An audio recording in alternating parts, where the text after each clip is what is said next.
Fala, meu padrinho, beleza? Professor Cisler Herculano de Geografia para mais um conteúdo aqui sobre a geopolítica. Agora a gente vai falar sobre a geopolítica dos conflitos. Conteúdo esse que muita gente fica com medo porque é muito assunto, é muito processo histórico, é muita contextualização e é verdade, é muita coisa mesmo que a gente vai ver.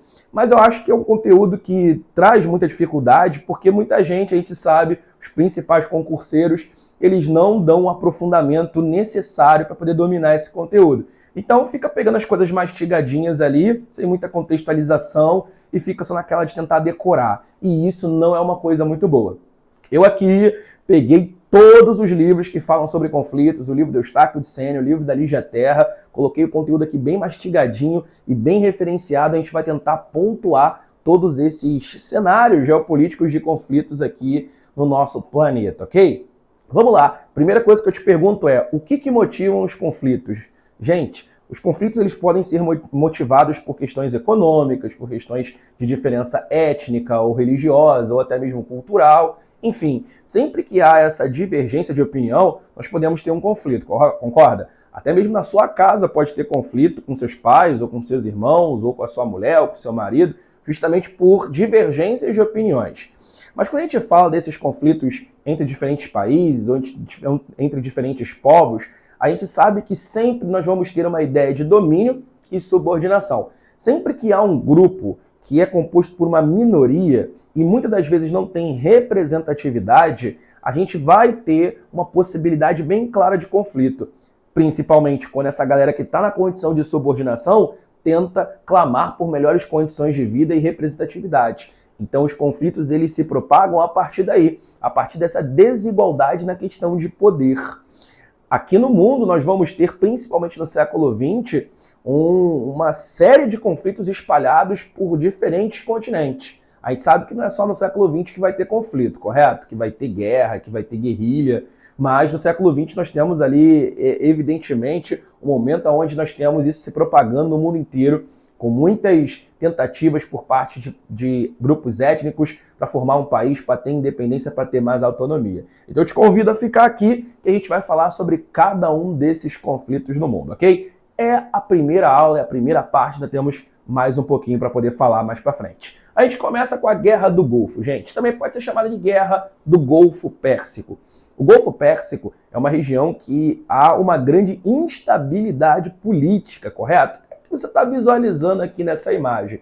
Nós temos diferentes países ali, muitos que apresentam a etnia árabe, mas mesmo todos tendo isso em comum, eles não, muitas das vezes, são amigáveis entre si, ok? Mas além da etnia árabe, também tem os judeus, também tem os curdos, que fazem parte de diferentes áreas, em diferentes países do Oriente Médio. E a região do Golfo Pérsico, por si só, já é uma região que atrai uma possibilidade de conflitos por conta da presença de hidrocarbonetos. Afinal, é lá que eu tenho a maior concentração de petróleo do planeta. Então, isso é muito importante para a gente começar a contextualizar a Guerra do Golfo, ok? Basicamente, a Guerra do Golfo ela vai acontecer entre Estados Unidos e Iraque, numa coalizão liderada pelos Estados Unidos e com participação da ONU também. Mas a gente tem que ver o que motivou essa Guerra do Golfo, ok? Primeiramente, começamos em 1979, meu Deus do céu, onde acontece a Revolução Iraniana. O Irã é um país de etnia persa, porém eles vão ter a religião islâmica. No caso do Irã, nós vamos ter o primeiro foco de conflito sendo interno, aonde o grupo que é xiita acaba tomando o poder dentro do Irã. Se você não sabe o que são xiitas ou sunitas, você precisa ver o vídeo que a gente fala sobre o Oriente Médio e explica essas diferentes aí correntes dentro do islamismo. Mas fato é que dentro do Irã nós vamos ter o poder sendo tomado pelos xiitas. Mas sabe qual é o maior problema disso? É porque ele tem um vizinho que vai ser o Iraque. E o Iraque é um país onde o governo ele vai ser um governo sunita, que é totalmente oposto a essa ideia dos próprios xiitas. Esse governo vai ser liderado nesse momento pelo Saddam Hussein, que era um ditador que estava fazendo ali, tomando as decisões dentro do Iraque. Só que a maioria da população ela não era sunita igual o Saddam Hussein. A maioria da população era xiita. Ora, é só você ligar os pontos. o Saddam vai ficar aqui num cagaço muito grande de os xiitas fazerem a mesma coisa contra o governo dele que aconteceu no Irã. Ih, meu irmão, tu pensa só o Saddam Hussein nesse cagaço no momento. Então, o que o Saddam Hussein ele tem de brilhante ideia? Eu vou tentar atacar o Irã justamente para poder mostrar para os xiitas que estão aqui no meu país que se eles tentarem alguma coisa, o governo vai oprimi-los. Então, é o que o Saddam Hussein ele faz. Ele vai atacar o Irã e nós vamos ter a guerra Irã-Iraque. O que você precisa saber sobre a guerra Irã-Iraque? É que ela teve uma longa duração, mas a gente não vai ter, de certa forma, um vencedor. Eles vão apenas cair um no prejuízo do outro, porque guerra dá muito prejuízo. A gente não vai ter um grande vencedor que vai conquistar uma grande faixa territorial, ok? Mas fato é que os Estados Unidos vai se envolver nisso e ele vai declarar apoio ao Iraque, vai declarar apoio ao Saddam Hussein. E depois de 8 anos, nós vamos ter ali um acordo de paz, um armistício que vai acontecer entre esses dois países. Beleza, tranquilo. O Saddam Hussein conseguiu ali sufocar uma possível manifestação xiita. Ok, mas aí o Saddam Hussein ele vai ser mais ambicioso. Ele vai tentar anexar um paizinho que vai estar ali no Golfo Pérsico, que não dispõe de uma grande força militar, que vai ser o Kuwait. Então o Saddam Hussein ele continua tentando fazer um expansionismo. Tá ligado os Estados Unidos, que era aliado do Saddam Hussein nessa guerra? Beleza. Os Estados Unidos vai falar assim, pô, mano, você tá querendo se expandir? Você tá querendo pegar mais um país para você e dominar grandes áreas de exploração de petróleo? Não quero isso não. Os Estados Unidos, com medo de o Iraque ter grande domínio e sobre essas reservas de petróleo ter um grande controle, os Estados Unidos vai lá e intervém no Iraque. Ó, se você atacar o Kuwait, a gente vai te atacar. O Saddam Hussein não tá nem aí para isso, ataca o Kuwait e os Estados Unidos vai lá e faz uma intervenção dentro do Iraque, com o apoio da Organização das Nações Unidas, a nossa ONU. É aí que nós vamos ter essa guerra do Golfo Pérsico, que vai ser a primeira guerra que vai ser transmitida ao vivo pela CNN. Nós vamos ter ali o acompanhamento e todo o contexto da guerra sendo transmitida pela televisão e as pessoas podendo acompanhar realmente. É claro que aqui, como nós estamos num lugar bem mais ocidentalizado, a gente vê com a narrativa dos Estados Unidos, correto? Aí, de certa forma, a gente tem ali o acompanhamento dessa guerra, os mísseis, os aviões, enfim, tiro, porrada e bomba que vai acontecer nessa região. Ok, beleza. Dentro desse contexto da Guerra do Golfo, nós vamos ter os Estados Unidos instalando bases na Arábia Saudita. E a Arábia Saudita vai ter uma cidade que é importante para o islamismo, que é a cidade de Meca. Então, assim, isso causa um ressentimento nos islâmicos mais radicais, porque Meca é uma cidade sagrada, mano. E essa interferência dos Estados Unidos numa área que é sagrada para o ponto de vista religioso vai causar um grande ressentimento em grande parte dos islâmicos. Principalmente os islâmicos que vão estar, gente, num país chamado Afeganistão. Então a gente vai ter ali os islâmicos promovendo aquilo que a gente chama de jihad, que é uma tentativa de autoafirmação da fé islâmica. Muita gente atribui jihad à Guerra Santa. Aí você pensa assim, jihad é Guerra Santa. Mas, na verdade, é o que leva à Guerra Santa. Porque por conta dessa intervenção dos Estados Unidos na Arábia Saudita, uns grupos islâmicos, principalmente ligados a um grupo chamado Al-Qaeda, vão se organizar para tentar promover uma jihad, ou seja, uma autodeterminação da sua fé, contra os Estados Unidos, que vai ser aquilo que a gente chama de 11 de setembro, quando a gente teve o ataque das Torres Gêmeas, o ataque lá do Pentágono, lá nos Estados Unidos, enfim, o maior ataque em solo americano. Então, de certa forma, esse 11 de setembro vai ser um desdobramento lá da Guerra do Golfo, onde os Estados Unidos, por intervir dentro do Iraque, vai utilizar a Arábia Saudita como uma base para armamentos, uma base militar para esse tipo de invasão, para esse tipo de guerra, beleza? Então, agora que você entendeu a Guerra do Golfo, eu espero que você esteja entendendo isso tudo, nós vamos falar sobre a guerra no Iraque, porque, de certa forma, né, a Guerra do Golfo vai causar esse desdobramento, que vai culminar no 11 de setembro, correto? De 2001. E aí os Estados Unidos ele começa, depois disso, a invadir todo mundo. É exatamente por conta desse 11 de setembro que os Estados Unidos declaram uma guerra ao terror, que foi colocada em prática pelo presidente George W. Bush. Cara, os Estados Unidos, depois de 2001, precisava dar uma resposta imediata, que não iria aceitar esse tipo de situação a qual, né, fosse atacado dentro do seu próprio território. Você tem que perceber que os Estados Unidos, nesse momento, era visto como a potência inquestionável, a potência impenetrável, o grande país do mundo, como até os dias de hoje nós conseguimos ainda visualizar. Só que os Estados Unidos receber um ataque desse em seu território mostra uma grande vulnerabilidade dessa grande potência. Então o George W. Bush precisava dar uma resposta muito rápida. Por isso que essa guerra ao terror declarada vai ficar conhecida como doutrina Bush, ok? A qual ele vai invadir dois países importantes, que primeiro vai ser o Iraque, primeiro vai ser o Afeganistão e depois vai ser o Iraque. No caso aqui do Afeganistão, no caso aqui do Iraque, pelo amor de Deus, nós vamos ter em 2003 a sua invasão, aonde a gente vai ter a deposição do governo sunita, que é o governo do Saddam Hussein, e nós vamos ter, após a queda do Saddam Hussein do poder, algumas disputas de diferentes grupos étnicos. Dentre eles, os curdos, os islâmicos xiitas, os islâmicos sunitas. Nós vamos ter todo mundo tentando conseguir o seu poder dentro do Iraque. Quando o Saddam Hussein sai do Iraque, quando os Estados Unidos conseguem depor esse governo, o Iraque ele fica sem governo. Os Estados Unidos intervêm, tentam apoiar alguns grupos sunitas, mas, de certa forma, fica uma instabilidade que vai durar até os dias de hoje, ok? Nós vamos ter, em 2011, uma saída dos Estados Unidos de dentro do Iraque. E aí nós vamos ter o Estado Islâmico, ele se apossando, ele se encorpando, ele ficando muito forte, comandado pelos sunitas, que vão ter maior poderio de armamentos, vão ter maior poderio financeiro, enfim, o Estado Islâmico, a partir de 2011, consegue se expandir ali pelo Iraque e dominar grandes porções do território.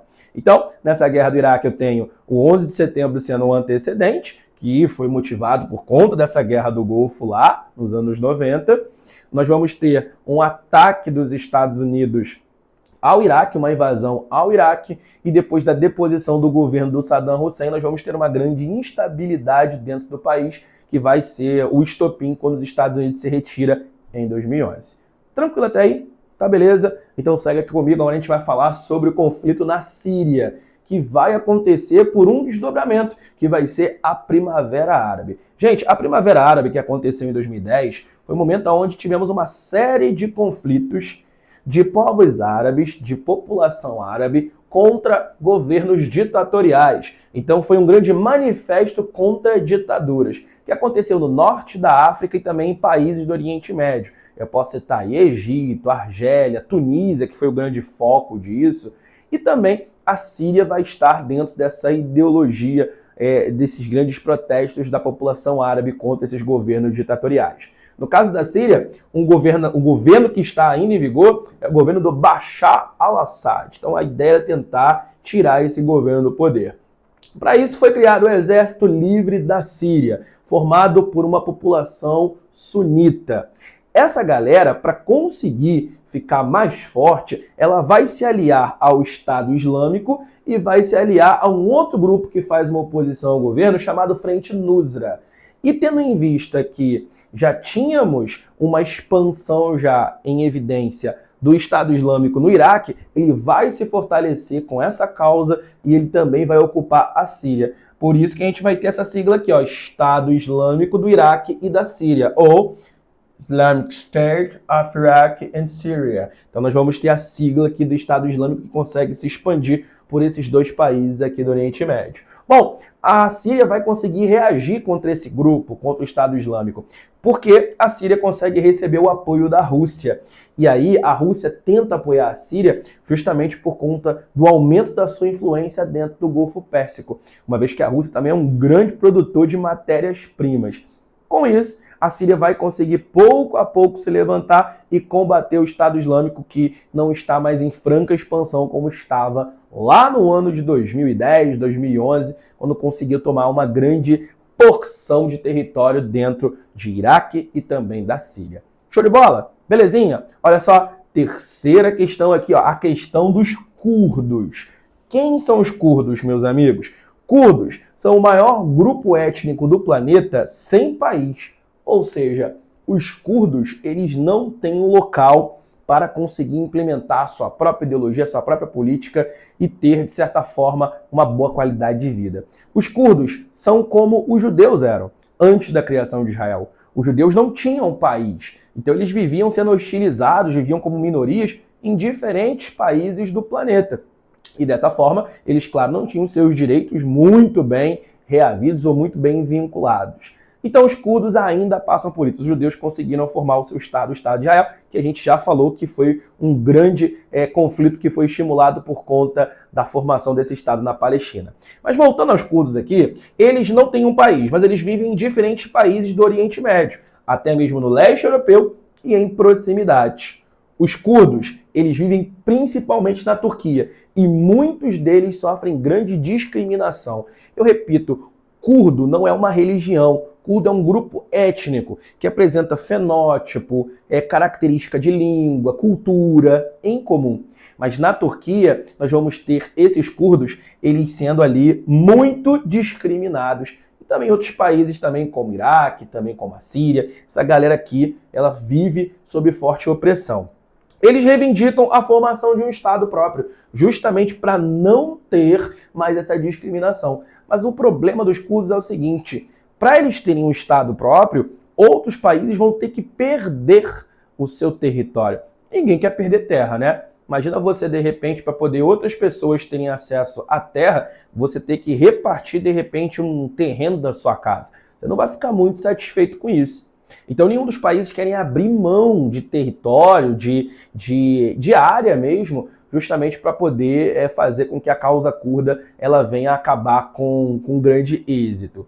Os curdos querem formar um país chamado Kurdistão, que você está vendo aqui nessa imagem, justamente para eles conseguirem ter a sua paz e o seu vínculo com o seu próprio tipo de grupo étnico, beleza? Ó, os curdos se aproveitam da instabilidade política de alguns países a qual eles vivem. Uma dessas instabilidades, no próprio Iraque, eu falei aqui, ó, que os curdos eles vão se aproveitar disso quando os Estados Unidos saem do Iraque para tentar brigar, para tentar conseguir formar o seu próprio país. Os curdos também, que estão na Síria, eles também vão se aliar a esses exércitos, inclusive até mesmo ao Estado Islâmico. Então, de certa forma, os curdos eles tentam de alguma maneira chamar a atenção para a sua causa, ok? Beleza. Guerra no Afeganistão. Olha só, o contexto da guerra do Afeganistão é o contexto da Guerra Fria. E você sabe que na Guerra Fria ou você é capitalista ou você é socialista. Se você está com eles, eu vou apoiar quem está contra você, justamente para eu conseguir mais influência nessa área.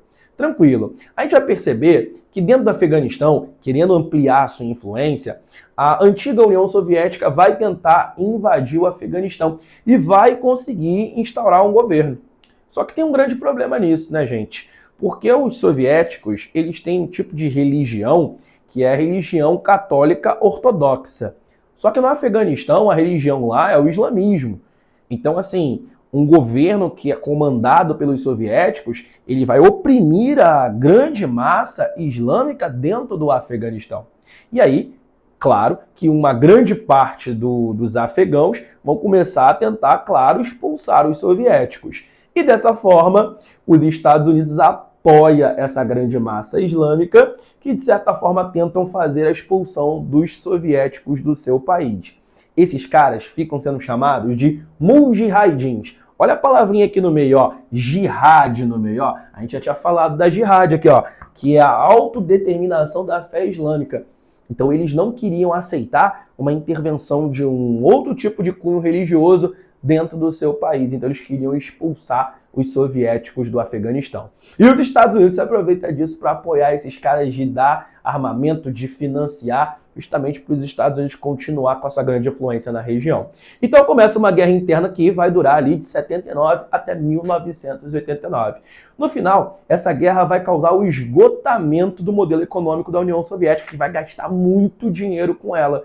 E aí, a União Soviética vai entrar em colapso a partir de 1989.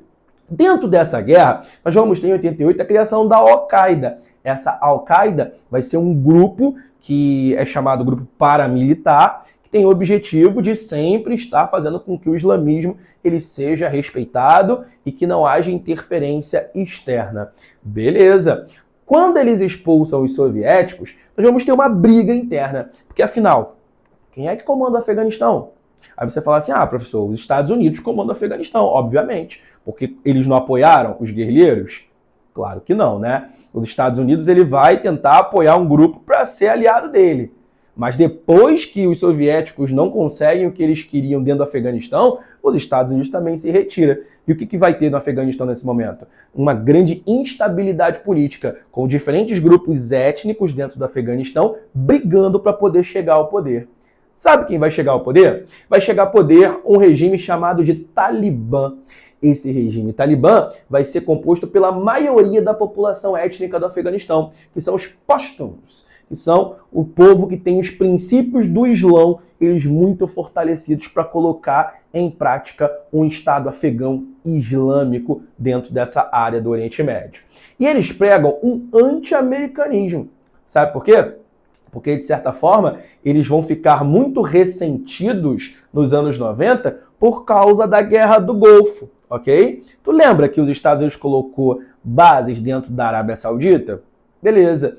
Então, essa galera do Talibã, eles não vão gostar dos Estados Unidos, mesmo os Estados Unidos tendo apoiado os afegãos contra a União Soviética. Vai vendo a ideia, né? E claro que esse anti-americanismo vai resultar no 11 de setembro de 2001. Se você parar para visualizar, tá tudo interligado aqui nesse quadro. Quando há esse 11 de setembro, nós vamos ter claramente a guerra ao terror que a gente falou, a doutrina Bush, e os Estados Unidos invadindo o Afeganistão e fazendo a deposição do governo Talibã também em 2001. Agora pega a visão. O governo Talibã ele vai sair em 2001 e os Estados Unidos vão ocupar o Afeganistão até 2022. Em 2022, os Estados Unidos suspende as operações no Afeganistão e sai do país. E aí o Talibã retorna. Tu tem que entender que o Talibã é um tipo de grupo muito fundamentalista. Ele usa os princípios do islamismo de maneira bem radical. Então, mulheres perdem direitos, as questões religiosas mais antigas elas são ainda respeitadas, a questão mais radical do Islão vai também voltar à tona. Então, assim, muitas pessoas quiseram sair do Afeganistão quando os Estados Unidos deixou o país em 2022. E aí o Talibã retornou ao poder dentro do Afeganistão. Beleza? E para a gente encerrar, a última região dessa aula de agora, que vai ser a região do Cáucaso. É uma área de grande foco de conflito. O Cáucaso é uma região montanhosa que fica entre o Mar Negro e o Mar Cáspio. Essa que você está vendo aqui na imagem. Quando eu falar do Cáucaso para você, você tem que lembrar inicialmente da União Soviética, que anteriormente era o antigo Império Russo. Saiba que dentro dessa região do Cáucaso tem diferentes grupos étnicos. Então a briga vai ser muito pesada. E principalmente após o fim da União Soviética, que nós vamos ter vários estados surgindo, né, vários países surgindo, vários desses grupos também vão querer o seu próprio país, vão querer fazer o seu próprio movimento separatista. Então, no Cáucaso tem grandes grupos étnicos e uma intensa área de conflitos no século XX. Um desses povos, né, são os chechenos. Os chechenos são uma minoria étnica muçulmana que vive dentro do território russo. Eles buscam sua independência porque, já que eles são uma minoria muçulmana, eles vão estar subordinados ao governo cristão ortodoxo russo, que vão considerar eles inferiores e, de certa forma, isso vai propagar conflitos. A Chechênia até conseguiu declarar a sua independência, mas os russos, posteriormente, entraram em conflito com os chechenos e, nos últimos conflitos, eles invadiram uma região chamada Daguestão, os chechenos. De certa forma, ali está uma situação ainda que não teve um término adequado, que todo mundo sairia ganhando e não tivesse mais conflitos naquela região. Beleza? Outro grupo são os Abecazes. Os Abecazes também são uma minoria muçulmana que está localizado dentro do território da Geórgia. A Geórgia vai ser um país que é cristão, então é quase que a mesma coisa que acontece com os chechenos com a Rússia. Então, de certa forma, esses Abecazes, eles vão querer lutar por sua independência para criar um país deles chamado Abecácia. Mas os georgianos, eles não querem perder território, não querem abrir mão da sua área para esse grupo, para essa minoria, ok? Outra região, Nagorno-Karabakh. Essa região eu vou ter uma minoria armena, só que essa região vai estar dentro do Azerbaijão. Então eu tenho um grupo étnico armeno que vai estar dentro de outro país que é o Azerbaijão. O grande lance aqui, gente, é que os armenos são cristãos e os azerbaijanes, ou os azeres, por assim dizer, eles são muçulmanos. Então, eles buscam por si só uma anexação com a Armênia. O pessoal, os armênios de Nagorno-Karabakh, quer que a Armênia anexe Nagorno-Karabakh a seu território. Só que o Azerbaijão não quer abrir mão dessa área. A gente teve a inauguração recentemente do corredor de Letchin, que liga Nagorno-Karabakh até a Armênia, tem essa ligação. Mas essa região ainda está dentro do território do Azerbaijão e ainda é foco de conflitos, ok? E para a gente encerrar essa parte da aula, tem os ossétios, também são um grupo étnico, né? A Ossétia do Sul, ela vai ser uma área que vai ter uma relativa autonomia, mas vai estar dentro da Geórgia. Os ossétios, eles são de etnia persa e eles são cristãos, só que eles estão localizados dentro da Geórgia. Eles buscam um separatismo e eles também querem ser anexados à Ossétia do Norte, só que a Ossétia do Norte está dentro da Rússia. Olha que complicado, né? Ossétia do Sul, dentro da Geórgia. Ossétia do Norte, dentro da Rússia. Eles buscam anexação com a Ossétia do Norte e que todos eles consigam fazer um único país que vai ser a Ossétia, para que eles não fiquem subordinados a um governo majoritário. Deu para sacar? Espero que você tenha entendido. Eu tentei aqui resumir o máximo desses conflitos. Espero que você tenha entendido a contextualização, que é o mais importante. A gente se vê numa próxima aula. Tamo junto, o quadro é seu. Grande abraço.